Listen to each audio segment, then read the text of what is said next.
나의 베들레헴이라는 제목으로 하나님의 말씀을 전달하겠습니다. 예수님이 탄생을 기다리는, 성탄절을 기다리는 오늘 세 번째 주일이다, 이렇게 생각하시면 됩니다. 예수님이 왜 귀합니까? 하나님이 왜 귀합니까? 말씀이 왜 귀합니까? 우리를 구원해 주시기 위한 메시아의 약속이 있기 때문에 그렇습니다. 그리고 성경이 가장 크고 놀라운 일은 뭐냐? 하나님이 육신을 입고 이 땅에 오셨다는 겁니다. 그래서 성탄절의 가장 큰 선물은 뭐라고요? 우리 현수막에 걸려있죠? 성탄절의 가장 큰 선물은 예수 그리스도. 예수 그리스도가 우리의 가장 큰 선물이고 기쁨이고 구원이고 능력이고 이 땅을 살아가는 길이요 진리요 생명이 되시는 분이시다라고 하는 겁니다. 예수님은 베들레헴이라고 하는 아주 작은 땅에서 땅으로 해서 오셨습니다. 성탄절이 되면요, 온 세계의 성도들이요 베들레헴을 찾는다고 합니다. 그래서 1년 내내 베들레헴이 붐비지만 이 성탄절을 앞두고는요 호텔을 잡을 수도 없고 뭐 수천만이 이렇게 온다고 합니다. 발디딜 틈도 없다고 그래요. 그 생각하면서 야, 괜찮다. 이때쯤이면 우리도 베들레헴 같이 한번 놀러 가면 좋겠다. 놀러 가는 게 아니죠. 주님 어떤 길을 가셨나. 그런 마음도 좀 가져봅니다. 우리가 평생 지내도 해외 한번 나가기가 쉽지가 않습니다. 그렇지만 우리가 소망을 두는 대로 사람이 마음을 쓸 수가 있는 것이죠. 농사 잘 풍년 만드시고, 그죠? 이 시간에 우리 베들레헴 한번 다 같이 다녀오는 것도 좋겠다. 한번 꿈을 꾸시기 바랍니다. 아멘도 안 하네요. 다 같이 베들레헴 한번 가십시다. 아멘. 베들레헴 가려고 하면요, 그냥 간다고 되는 게 아니죠. 첫째 믿음이 좋아야 됩니다. 이 믿음이라고 하는 것에 많은 것이 포함이 되어져 있습니다. 베들레헴 가려고 하면 이때 시간도 내야 되죠. 그죠? 일주일 방학, 학생들의 경우에 일주일 방학을 할 수 있는 결단도 있어야 될 것이고, 그죠? 또 직장생활 하시는 분들은 이때 휴가도 잡아야 될 것이고, 또 농사도 풍경을 만들어내야 될 것이고, 시간 낼 수 있는 용기와 또 물질을 만들 수 있는 그런 관리 능력들도 있어야 이때 베들레헴에 갈 수가 있습니다. 무엇보다 중요한 것은 베들레헴에 왜 가냐라고 하는 거죠. 예수님께 대한 소망과 사랑이 없이 어떻게 베들레헴에 갈 수가 있겠습니까? 그죠? 예수님이 우리 한평생, 저도 아직 못 가봤지만 같이 가보는 것도 참 좋은 것 같아요. 한평생 주님이 태어나신 장소 한번 가보는 거 참 은혜지 않습니까? 기쁨이지 않겠습니까? 목사님만 다녀오는 거 뭔가 모르게 뒤가 좀 찝찝한 것 같아요. 목사님하고 사모님만 갔다 오는 거, 그것도 좀 찝찝합니다. 온 가족들이 함께 같이 가보는 거, 온 교회 가족들이 같이 베들레헴 다니는 거 참 중요하다 생각합니다. 믿음이 있어야 가능한 이야기겠죠. 좋은 믿음 지니시기 바랍니다. 믿음의 가정, 믿음의 교회, 주님 믿고 나아가는 교회 공동체가 되면 참 좋겠다. 이것이 나의 베들레헴을 만들어가는 과정이다. 저는 그렇게 믿습니다. 하나님께서 아들을 우리에게 보내주셨습니다. 그 보내주실 때의 장소를 베들레헴이라고 하는 장소를 선택해 주셨어요. 베들레헴은요, 지금도 작은 도시라고 그래요. 예루살렘에서 한 8km 떨어져 있는 변두리에 있습니다. 이스라엘에 여러 도시가 있습니다. 티베리아, 나사렛, 아폴라, 제닌, 세겐, 예루살렘, 에일랏, 아시도르, 많은 도시들이 있지만 베들레헴이 가장 작다고 그럽니다. 옛날에는 베들레헴이 더 작았겠죠. 그 베들레헴을 생각하니까 우리가 지금 있는 이 교회가 있는 가렐이라고 하는 이 동네도 생각이 납니다. 인구도 얼마 되지 않고 농사가 주업이고 시골이고, 그죠? 얼마 모이지도 않는 이곳에서 베들레헴과 같은 믿음의 장소가 되어지고 전 세계 사람들이 이곳을 찾고 또 하나님의 나라를 이루어가는 모습, 그것이 가르리, 이 소가야 교회가 되면 좋겠다. 아멘. 네, 이런 이야기 할 때는 아멘 크게 해주세요. 이게 우리의 비전이 되면 좋겠다.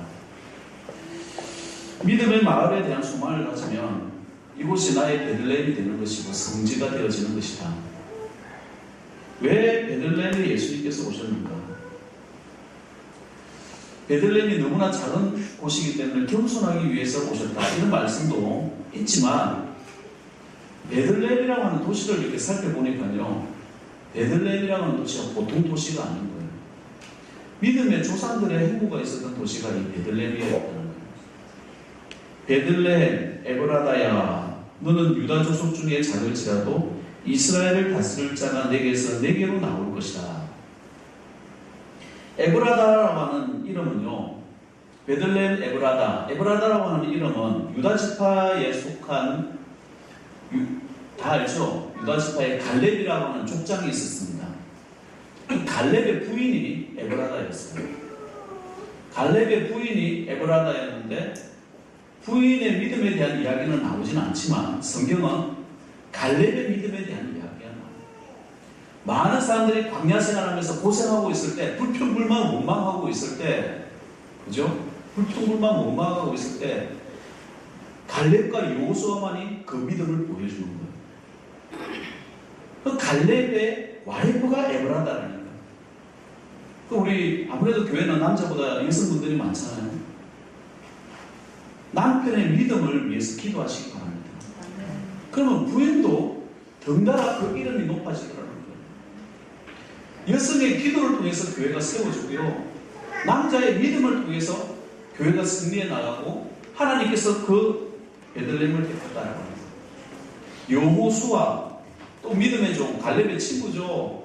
믿음의 종 여호수아, 다른 말로 하면 예수입니다. 예수. 멋있지 않습니까? 믿음을 통해서 하나님께서 선택하셨다는 거예요. 그 이름을 여호수아라 하라. 그 이름을 예수라 하라. 어느 장소에? 에브라다라고 하는 장소에 갈렙의 부인이 이름을 딴 그 믿음의 장소에, 또 야곱의 아내 라헬이 묻힌 장소이기도 합니다. 또 나오미가 모압에서 돌아오죠. 보아스와 룻이 그곳에서 결혼을 한 장소이기도 하고 믿음의 장소이기도 해요. 무엇보다 중요한 것은 다윗의 고향이기도 하더라는 거예요.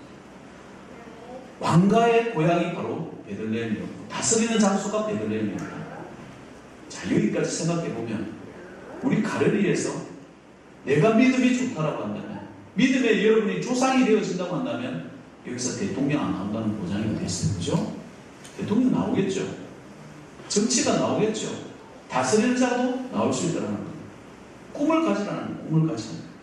우리가 잘 믿어야 될 이유가 여기 있다는 겁니다. 우리가 사는 지역이 비록 시골이고 규모가 작고 한다 할지라도 그냥 볼 게 아니라는 거예요. 뭐만 있으면 저와 여러분들이 믿음만 있다는 거예요. 믿음만 있다면 겨자씨, 이 작은 씨 하나가 새가 앉아서 쉴 수 있는 거목이 되어질 수 있는 것처럼, 가르리가 시골이다, 지역이 고생이 시골이다, 이런 것이 중요한 것이 아니라 내가 이곳에서 믿지 아니하는 사람들이 이렇게 많은 이 믿음의 오지에서 내가 좋은 믿음의 조상이 되겠다는 꿈과 소망을 가지고 있다고 한다면 하나님께서 이곳을 여러분의 베들레헴으로 만드신다는 거예요. 하나님이 오신 장소는 믿음의 장소에 오셨다는 거예요. 그곳이 거룩한 장소가 되어지더라는 거예요. 다윗처럼, 룻처럼, 나오미처럼, 보아스처럼, 그 이름의 아름다운 갈렙처럼 믿음의 장소, 이 소가의 교회가 믿음의 모교회가 되시고 이것을 통해서 축복받으시는 믿음의 조상들이 되시기를 주의 이름으로 축원드립니다. 그러면 그런 믿음이 있다면 어떻게 하겠습니까, 여러분? 가르리가 기경이 되겠죠. 아름답겠죠. 많은 사람들이 찾아오겠죠. 그럼 뭐가 올라가요? 땅값이 올라가고 집값이 올라가겠죠. 땅값이 올라갈 줄 알고 집값이 올라갈 믿음이 있다고 한다면 그냥 내버려 두겠어요? 땅도 사시고 집도 사시고 조만간은요 계속 땅값이나 집값 떨어집니다. 그럴 때일수록 가을에 땅 나올 때 집 사서 전원주택 만드시고 아름다운 믿음의 이 장소로 만들어가는 거 참 중요하다 생각합니다. 내가 믿음이 있다고 합니다. 긴가민가요? 따져봐야 되겠어요. 이곳에서 재림하시는 예수님을 만나고 그때까지 복음을 전하고 사명을 감당하는 것. 주님이 2000년 전에 오실 때도 그 베들레헴에서 생활했던 사람들의 믿음을 보고 베들레헴을 선택하셨다라고 한다면, 또 마리아를 선택하실 때도 마리아의 믿음을 보고 선택하셨다고 한다면, 그 땅의 사람들의 믿음이 얼마나 중요한지를 보여준다라고 합니다. 우리가 먼저 믿었습니다. 이곳에서 먼저 믿었습니다. 하나님 잘 믿으시기 바랍니다. 본이 되시기 바랍니다. 여러분이 축복의 통로가 되셔야 되고, 늘 예수 중심, 교회 중심의 삶을 사시길 바랍니다. 믿음은요, 고난이 길이라는 거 잊지 마십시오. 좋은 믿음 주세요. 그러면 고난 가운데서 승리하는 겁니다. 갈렙이 어떻게 좋은 믿음을 가졌습니까? 광야 가운데 찜통과 또 추운 밤의 기후 가운데 모든 것이 불편한 가운데서도 하나님께 소망을 두고 그 믿음을 잃지 않았다는 거예요. 그래서 축복하시는 겁니다. 가나안 땅을 주시는 거예요. 가나안에 축복을 주시는 거예요. 그게 내 힘으로 됩니까? 여러분이 열심히 돈을 벌면 얼마나 벌겠고, 열심히 땅을 벌면 얼마나 땅을 벌겠습니까? 하나님께서 길을 열어주셔야 되고, 하나님께서 축복하여 주셔야 된다는 거예요. 근데 그게 그냥 주는 게 아니더라는 거예요. 믿음을 보는데 그 믿음에 고난의 길을 가는 건 안 가는 거를 보더라고요. 고난의 길을 갔습니까? 가더라도 그곳에서 불평불만 원망하지 아니하고 하나님께 예배하고, 광야의 장소에서 예배하는 법을 배웠잖아요. 이스라엘 백성들이 예배법을 배우는 거예요. 하나님을 알아가는 거거든요. 그래서 그곳에서 하나님을 찬양하고 감사하는 그 모습에 하나님께서 축복하셨다는 거예요. 잘 믿으시기 바랍니다. 예수님처럼 고난의 길을 오셨지만 죄를 이기시고 사망에 이기시고 우리에게 해방과 기쁨을 주셨습니다. 예수님께서 베들레헴에 태어나신 것도 한번 보십시오. 예수님 입장에서 얼마나 고난의 길로 오는 겁니까? 인류를 위해서 가장 작은 자를 위해서 이 땅에 오셨고, 마구간에 오셨고, 가장 비참한 우리의 삶들을 구원시키기 주셨다는 거예요. 가장 낮은 곳, 가장 절망적인 곳에는 죄가 싹 트는 곳입니다. 죄가 있다면 악재가 있는 거예요. 억압이 있는 겁니다. 뭔가에 눌려 있는 겁니다. 뭐 때문에 못한다. 맨날 못한다. 이유를 많이 다는 겁니다. 상황 따라 움직이는 겁니다. 말씀 따라 움직이지 않고, 그 사람이 그래서, 저 사람이 그래서, 상황이 이래서, 그런 죄에 빠져 있는 사람들, 안목도 열리지도 않고, 하나님의 시각으로, 하나님의 눈빛으로 봐야 되는데, 그것을 분석할 능력도 없을 때에, 그 죄 가운데 빠져 있는 사람들의 특징 아니겠습니까? 우리 인간의 가장 큰 불행이라는 것은 죄에 빠져 있을 때입니다. 하나님을 떠나 있을 때입니다. 하나님을 모른다고 할 때입니다. 하나님에 대해서 안중도 없을 때입니다. 그게 고통이라는 겁니다. 그래서 사실 세상에서 가장 큰 능력이 있는 것은 뭐냐라고 물어봤을 때는요, 죄입니다. 얼마나 죄가 강한지 하나님께서 오셔가지고 십자가에 못 박혀서 죽으셔야 그 죄가 해결이 됐습니다. 그러니까 사람한테 희망이 있는 게 아닙니다. 사람이 꽃보다 아름다운 게 아닙니다. 하나님께서 우리에게 희망이 되어주시는 것이고, 예수 그리스도께서 오셔가지고 우리의 삶이 펴지는 거죠. 해방되어지는 겁니다. 그래서 예수님같이 귀한 것이 없고 주님보다 귀한 것이 없는 겁니다. 주 예수보다 귀한 것이 없는 겁니다. 주님만이 우리 죄를 해결해 주시고, 여러분의 죄를 해결해 주시고, 나의 죄를 해결해 주시고, 주님께 잘해야 될 이유가 바로 여기 만 가지 은혜가 예수 그리스도께 있더라라는 겁니다. 옛날에 영국에 스로스츠라고 하는 사람이 있었답니다. 아주 영국을 공포의 도가니 위에 넣었었답니다. 40년 동안 감옥을 들락달락 했대요. 가죽채찍으로 50번씩 때리는 매를요 8번이나 맞았답니다. 이 골칫 덩어리라는 거죠. 방법이 없다는 겁니다. 하루는 구세군이 운영하는 숙박소에서 하룻밤을 자다가 예수님을 영접했다는 겁니다. 새 사람이 되었습니다. 성품과 그의 삶의 모든 것이 변화가 되었습니다. 18년 동안 살면서 그분이 하나님의 영광을 위해서 살았고 나중에 이런 말을 했답니다. 40년 동안 영국 정부가 달려들어도 나를 고치지 못했는데 예수님은 2분 만에 나를 새롭게 했다. 이렇게 고백했다는 겁니다. 이것이 바로 주님의 능력입니다. 교회를요 다니더라도 40년 동안 교회를 다닌다 하더라도 주님 만남이 없이 성령의 충만함이 없이 적어도 하나님과 대화를 하면서 하나님은 굉장히 유머가 많으세요. 우리가 그 유머를 이해하지 못할 뿐이지 그 주님을 만나고 주님과 함께 대화하고 주님께서 나를 사랑하신다는 그런 것을 느끼면서 살아가는 거, 이것이 큰 기쁨이고 능력이라는 거예요. 여러분이 교회 왔습니까? 오늘 주님께서 나에게 무슨 말씀을 하시나 그 예민한 영적인 흐름을 한번 느껴보셔야 됩니다. 주님은 살아계시고요 눈에 보이지 않는 분이에요.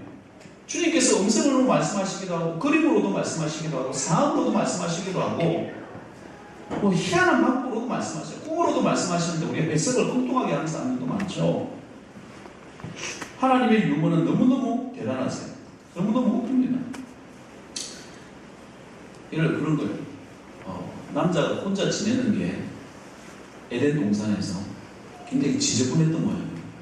그래서 성경도 남자가 독차하는 게 좋지 못하니 해서 여자를 만들어줍니다. 여자를 만들어줘요. 하루는 하나님이 아담과 같이 걸어가다가 아담에게 물었습니다. 하와야, 하와가 마음에 드느냐? 그랬더니 예, 하와가 너무 예뻐요. 너무 예뻐요. 그래야 네가 하와를 사랑할 거 아니냐? 하와의 몸매는 너무너무 아름답다는 거예요. 또 옷 벗고 다니면서 얼마나 아름다웠을까. 그렇게 이야기를 하니까 하나님께서 또 이야기를 합니다. 그래야 네가 하와를 사랑할 거 아니냐. 아담이 다시 여쭤봅니다. 그런데 하나님, 하와는 왜 그렇게 멍청한 거예요? 그렇게 물어요. 몰라서 묻냐? 멍청이가 하와가 너를 사랑할 거 아니냐. 이렇게 이해 안 되시는 분도 계시고 이해하시는 분도 계시고 딱인 것 같습니다. 아몬드 2탄 하나 더. 아몬드 2탄. 아몬드가 죽으면 뭐라고 하는지 아세요? 잘 모르세요? 다이아몬드를 다이아몬드. 다이는 영어로 죽다라는 뜻이고 아몬드로 해서 다이아몬드. 뭐 없는 분도 계시고 안 없는 분도 계시지만 그러면 웃으십니까? 여러분의 웃음은요 예수님이 아픔을 당하시고 고통을 당하셨기 때문에 웃는 웃음이에요. 오늘날 많은 사람들이 더 아름답고 더 영광스럽고 더 부유하고 더 귀하고 이런 것에 초점을 두지만 하나님께서는요 더 내려오시고 더 고난받으시고 우리를 위해서 더 아파하셨기 때문에 오늘날 우리가 행복해할 수 있고 웃을 수 있고 주님의 유머에 대해서 감사할 수 있고 기뻐할 수 있더라는 겁니다. 예수님께서 낮은 곳 베들레헴으로 오셨다고 한다면 교회도 점점 낮은 곳으로 가야 되고 목회자도 뭐 교회 잘 짓고 이런 거 자랑하기보다는 더 큰 목회하겠다 이런 것보다는 더 낮은 곳으로 베들레헴이 있는 장소로 가는 것이 성도의 삶입니다. 멋진 말이지 않습니까? 낮은 데로 가자. 참 멋진 말입니다. 근데 그 말 뒤에 숨어 있는 건 뭐냐? 고난이라고 하는 게 숨어 있습니다. 내 자존심 꺾어야 되고, 내가 하고 싶은 거 못해야 될 때가 있고, 남들의 쓴소리에 대해서도 그냥 참아야 될 때가 있고요. 교회에 얼마나 할 일들 많습니까? 어려운 일들 많습니까? 섭섭한 거 얼마나 많이 있습니까? 그럼에도 불구하고 참아야 되는 것이 교회고 고난이고, 아름다움 뒤에 숨어있는 그 웃음이 될 수 있더라라는 겁니다. 클레오파트라라고 하는 사람이 있었습니다. 다 아시는 이야기입니다. 이 클레오파트라가 너무 미모가 뛰어나서 여자지만 애국 전체를 다스리는 황제로서 살았습니다. 역사학자가 그런 얘기를 합니다. 자기의 아름다움을 위해서 화장품 회사만 9개를 운영을 했고요. 2개의 큰 맷돌이 끊임없이 몰리면서 약초를 이렇게 약초팩을 했나봐요. 대형 가마에다가 연고를 만들어서 몸관리를 했고요. 맥주 거품으로 목욕을 했대요. 우유나 포도주가 아니고 맥주 거품이 왜 여기서 나오는지 모르겠지만 그렇게 아름다움을 했답니다. 줄리어스 시저와 가까이에서 남편이 있는데도 불구하고 아이를 낳았고요. 나중에 시저가 죽죠. 나중에는 안토니우스라고 하는 사람과 결혼을 하지만 옥타비아누스에게 패하여서 거기에 상심해가지고 옥상에 밀려서 자살합니다. 그게 클레오파트라의 전체 이야기입니다. 나중에 역사 철학가죠. 파스칼이 말하기를 클레오파트라의 코가 1cm만 낮았더라도 역사가 바뀌었을 것이다. 이렇게 이야기를 하죠. 무슨 이야기입니까? 세상에 있는 사람들은요, 육적으로 아름다움, 육적으로 높은 거, 명예 이런 거 따라갑니다. 그래서 요즘에 유명한 말을 했지 않습니까? 내가 이러려고 대통령 되었나? 제 자괴감이 들고 대통령 박근혜 대통령이 그런 얘기를 최고의 자리에 올라갔지만 그곳에 있는 것은 아무것도 없더라라고 합니다. 자녀가 열이면 뭐하고 선물이면 뭐합니까? 실패하면요 아무것도 없고요. 돈이 많으면 뭐합니까? 실패하면 아무것도 없습니다. 성경의 욥 기서가 가르쳐주는 것이 바로 이런 겁니다. 욥은요 세상의 최고의 부자였습니다. 삼성보다 더 부자고요. 빌 게이츠보다 그 당시에 더 부자였던 사람이 욥이었습니다. 욥이 부자였는데 가난해지고 나니까 모두가 떠나갑니다. 와이프도 떠나가고 모두가 옆에 사람이 아무도 없이 떠나가는 겁니다. 나중에 친구라는 것들 3명이 찾아옵니다. 친구들이 욥과 같이 있었지만 욥 위로해 줍니까? 아닙니다. 더 괴롭힙니다. 네가 하나님 앞에 바로 섰냐? 못 섰기 때문에 이런 거 아니냐? 제대로 해라. 친구를 안 만나는 게 더 나을지도 모릅니다. 너 학교 다닐 때, 너 돈 많을 때 그렇게 까불더니, 너 권력이 있을 때 그렇게 까불더니, 너 이제 혼나는 거 보니 잘됐다. 이렇게 말하는 것이 사람들의 모습입니다. 우리가 어려울 때, 자괴감이 들 때 내가 고난받는 것으로 봐야 돼. 어렵고 힘들 때, 아플 때 주님께서 오신 그곳이 베들레헴, 나의 베들레헴이라고 하는 장소가 있어야 된다. 주님을 만날 수 있는, 내가 낮아질 수 있는 장소. 이것이 바로 교회여야 되고, 기도처여야 되고, 예배 장소여야 됩니다. 하나님 앞에 나왔는데도 불구하고 내가 콧대 세우고 낮아지지 못하는 사람들이 있습니다. 만군의 하나님, 나에게 생명 주신 하나님, 창조주 아버지 하나님께 나왔음에도 불구하고 목 꼿꼿하게 세우고 하나님 앞에 내가 주인이냐, 하나님이 주인이 되셔야 되는데 내가 주인이냐 말하는 사람들이 있습니다. 내 속에서 마음에 역사하시는 하나님의 음성이 있음에도 불구하고 알면서도 내가 하고 싶은 거 내 마음대로 살다가 인생 범위하다가 살아오는 사람들이 있습니다. 권력이든 돈이든 뭐든 내가 잘 될 때는 잘한다 박수 쳐줄지 모르지만 모든 것이 다 끝났을 때는요 나 혼자밖에 없습니다. 누구와 함께? With Jesus, 예수 그리스도와 함께. 예수 그리스도께서 나 있는 장소에 함께 있습니다. 좋을 때도 함께 하셨고 어려울 때도 함께 하셨고 낮아지고 낮아져가지고 나 한 사람 불쌍히 여겨주는 그분 주님밖에 없다는 거예요. 우리는 혼자가 아닙니다. 오히려 우리는요, 이 땅을 떠나갈 때 더 믿음이 깊어지죠. 혼자가 안 되면 모든 것이 혼자 있다가도 주님은 나와 함께 계십니다. 모두가 사라질 때 내 영혼의 눈을 뜨고요, 베들레헴을 찾아오신 주님을 오히려 그때 만나게 되더라라는 겁니다. 많은 사람들이 헛된 일에 관심을 너무 많이 가집니다. 한번 여러분의 삶도 한번 정리 한번 해보시기 바랍니다. 나는 어떤 일에 관심을 많이 가지고 있는가? 세상에서 사라질 것에 관심을 가지는가? 여러분 있는 장소가 베들레헴이 되기 위해서는 좋은 믿음 가지시기 바랍니다. 좋은 믿음은 고난을 통해서 정금같이 나오게 됩니다. 욥이 그래서 이렇게 표현을 합니다. 나의 가는 길을 오직 그가 아시나니 그가 나를 단련하신 후에는 내가 정금같이 나오리라.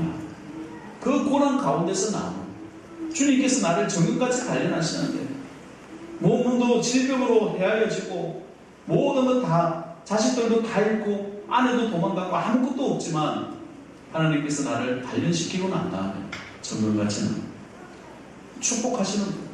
하나님께서 욥을 그렇게 사랑하시는 거예요. 누구든지 내게 들으면 날마다 내 문 곁에서 기다리며 문설주 옆에 기다리는 자는 복이 있나니 주님의 음성을 들으시기 바랍니다. 주님을 가까이 하시기 바랍니다. 오늘 이 온 나라가 소란에 빠져 있습니다. 그래서 웃지 못하는 것 같아요. 만족을 모릅니다. 고난에 처해 있으면, 낮은 데 처해 있으면 아무리 웃지 못할 상황이 된다 하더라도 조그만 것만 잘해줘도 웃게 되어 있습니다. 조그만 거에도 감사할 수 있습니다. 조그만 거에도 기뻐할 수 있습니다. 그게 주님의 방법입니다. 미국의 한 선생님이요, 고래 이야기를 하면서 고래가 사람을 잡아먹기에 목구멍이 너무 작아서 사람을 잡아먹지 못한다고 설명을 했대요. 절대 고래는 사람을 잡아먹지 못해. 근데 주일학교 잘 다니던 아이가 성경에서 요나서에 보면 고래가 요나를 잡아먹잖아요. 근데 성경에는 그렇게 이야기를 했어요. 선생님, 성경에는요, 고래가 요나를 잡아먹었대요. 제가 그러면 천국 가서 요나 할아버지에게 물어볼게요. 그랬대요. 선생님이 요나 할아버지가 지옥 갔으면 어떻게 할래? 물었더니 그 아이가 대답해, 그건 선생님이 물어보시면 되죠. 아이가 상식으로 미국식 유머 같아요. 어려울수록 이런 썰렁한 유머에도 이렇게 유머를 잘 영접해야 됩니다. 웃을 수 있다는 것은 그래도 내가 낮아져 있다는 거예요. 웃을 수 있다는 것은 내가 어려움에 처해 있다는 정도이기도 합니다. 여러분의 섬기는 교회가 나의 베들레헴이 되시고, 여러분이 섬기는 가정이 나의 베들레헴이 되시고, 좋은 믿음의 조상이 되셔서 고난이 있다 할지라도 주님 붙잡고 나아가시는 귀한 강림절 되시기 바랍니다. 믿음의 좋은 조상 되어져서 여러분 자손들 가운데서도, 아니 여러분 때에 정말 다스리는 자가 나와서 하나님의 나라를 일구어가는 귀한 믿음의 가정 되시기를 주의 이름으로 간절히 축원드립니다. 아멘. 하나님 감사합니다. 주님과 함께 늘 베들레헴을 사랑하고 베들레헴의 길로 나아가서 낮은 길에 서서 아버지 하나님을 섬겨가고 가정을 섬기고 교회를 섬기며 또 결국에는 축복의 믿음의 조상이 되어지는 귀한 믿음의 가문들 되어질 수 있도록 오늘 설교 말씀 다 들은 성도들에게 역사하시고 축복하여 주옵소서. 감사드리며 예수님의 이름으로 기도드리옵나이다.